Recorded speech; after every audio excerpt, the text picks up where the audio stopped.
1994, genocide in Rwanda claimed about 800,000 lives. Within 3 months, it was a battle between two tribes, Hutus and Tutsis. Most of the dead were Tutsis, and most of those who perpetrated the violence were Hutus. In the end, Tutsis overcame power in Rwanda, and about 2 million Hutus involved in carrying out the massacre fled to neighboring Democratic Republic of Congo.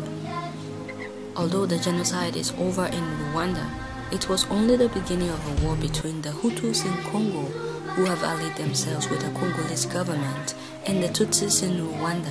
This war has claimed more than 5 million lives and has led to the mass raping of women in Congo.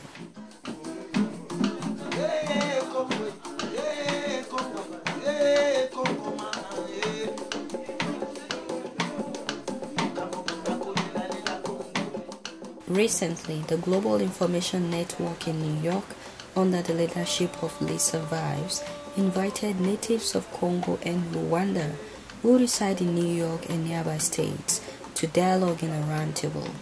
On the panel were Peter Elinga, Ian Carrero Salagui, and Spanish Senator Perez Sampol. Omoyele Sowore of SaharaReporters.com was the moderator for the day.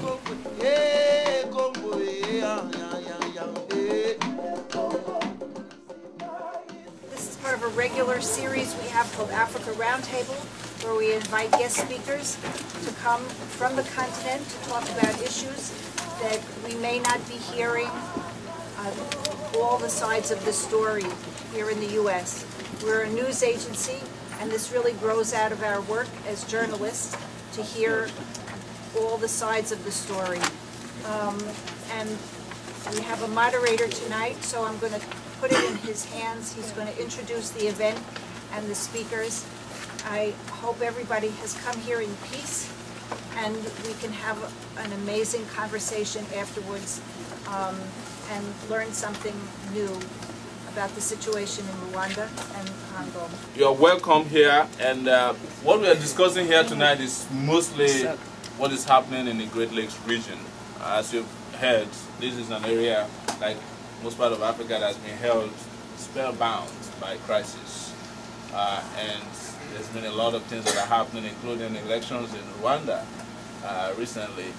And of course, a lot of impunity that has taken a lot of international dimension. But it's not in my place to speak tonight, it's in place of the panel members to speak. So just open your ears, open your eyes, and I encourage you, open your mind to tonight. And in reality, this is not about the international community. This is not about the UN. This is not about people not paying attention to what went on in Central Africa.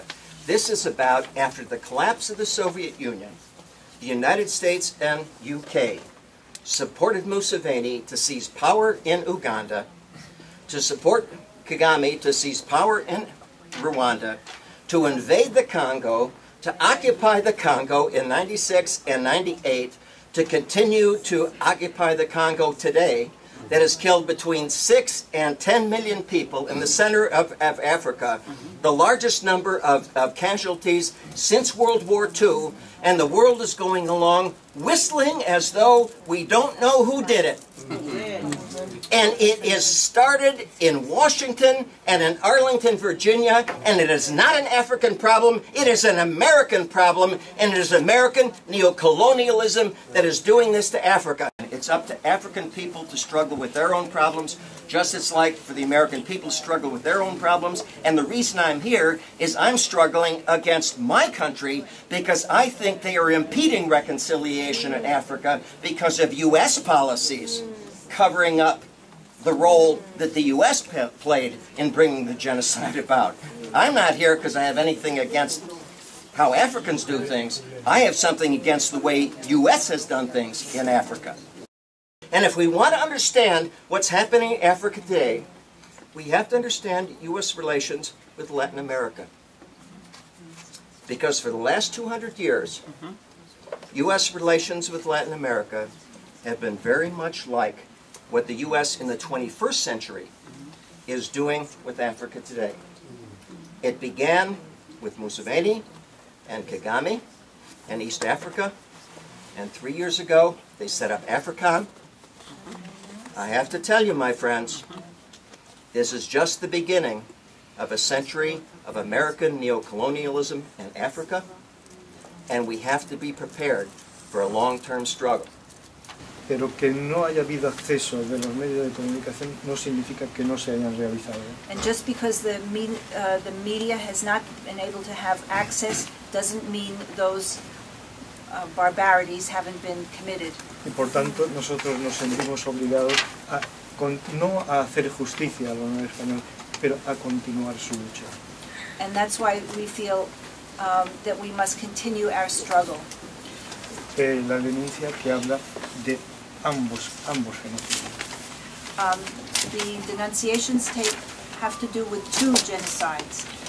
Cuando eso por fin la ONU se decida a aceptarlo, será el fundamento de la paz y la reconciliación.